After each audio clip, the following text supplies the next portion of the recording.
Hello everyone, in this video I'm going to talk about how you can move your design file case study inside your Webflow website and how you can make it as a website. This is the case study that I'm going to show you, and I'm going to move it inside Webflow. And if you haven't watched how I created it, I really recommend you to watch the part 1 video where I just talk about how I create my case study for UX design from scratch and how I write it. There's also the part 2 video that you can see how I make the design inside Figma for that as well, so check that out. Anyways, the first step is to have your frame as 1080 by 9020. So I created the frame 1080 by 9020 and I moved this one inside the frame, and I'm gonna just shrink it down by clicking on the K key on keyboard.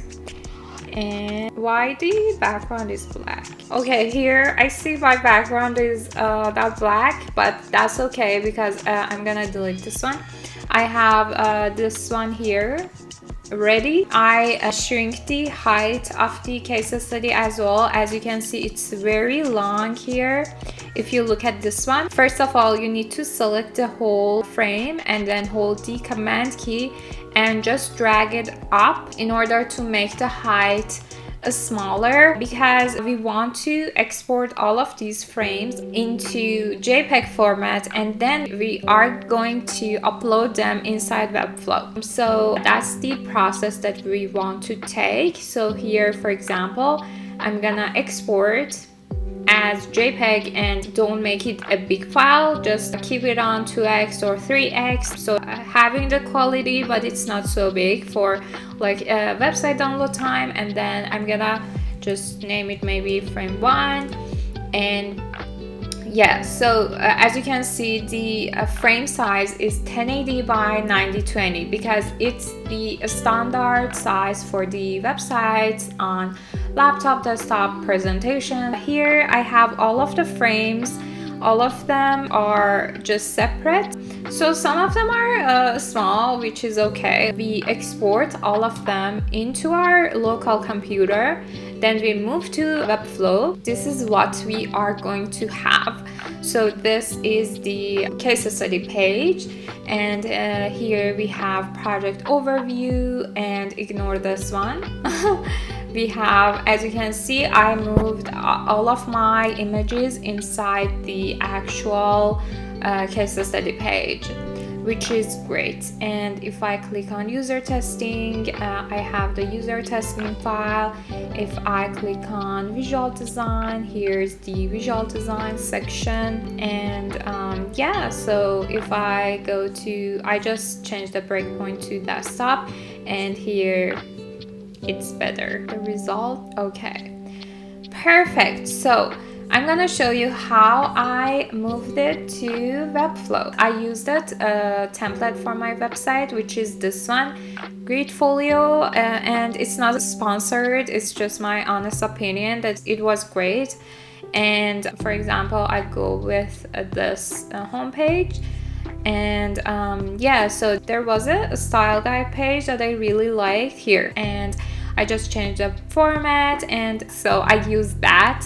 I used the style guide page as my case study page because I thought that these like links are really good. Yeah, I really like them.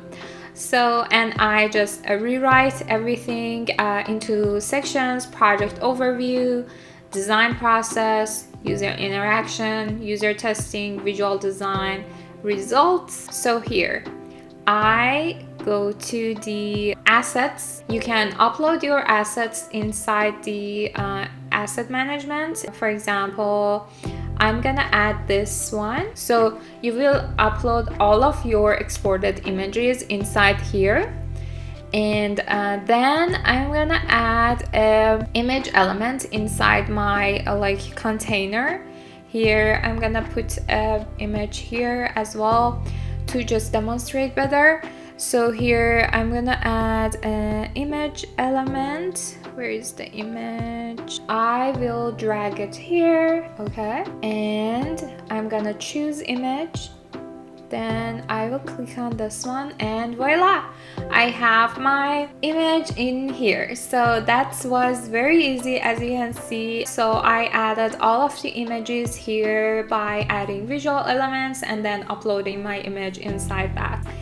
And I can scroll down so you can see the rest. If you wanna watch how I created the whole case study, you can watch the part 2 video as I mentioned earlier. Thank you so much guys for watching this video until the end. Don't forget to subscribe to my channel and support me and follow me on Instagram so that we have each other forever. Stay tuned for the next video. Bye guys.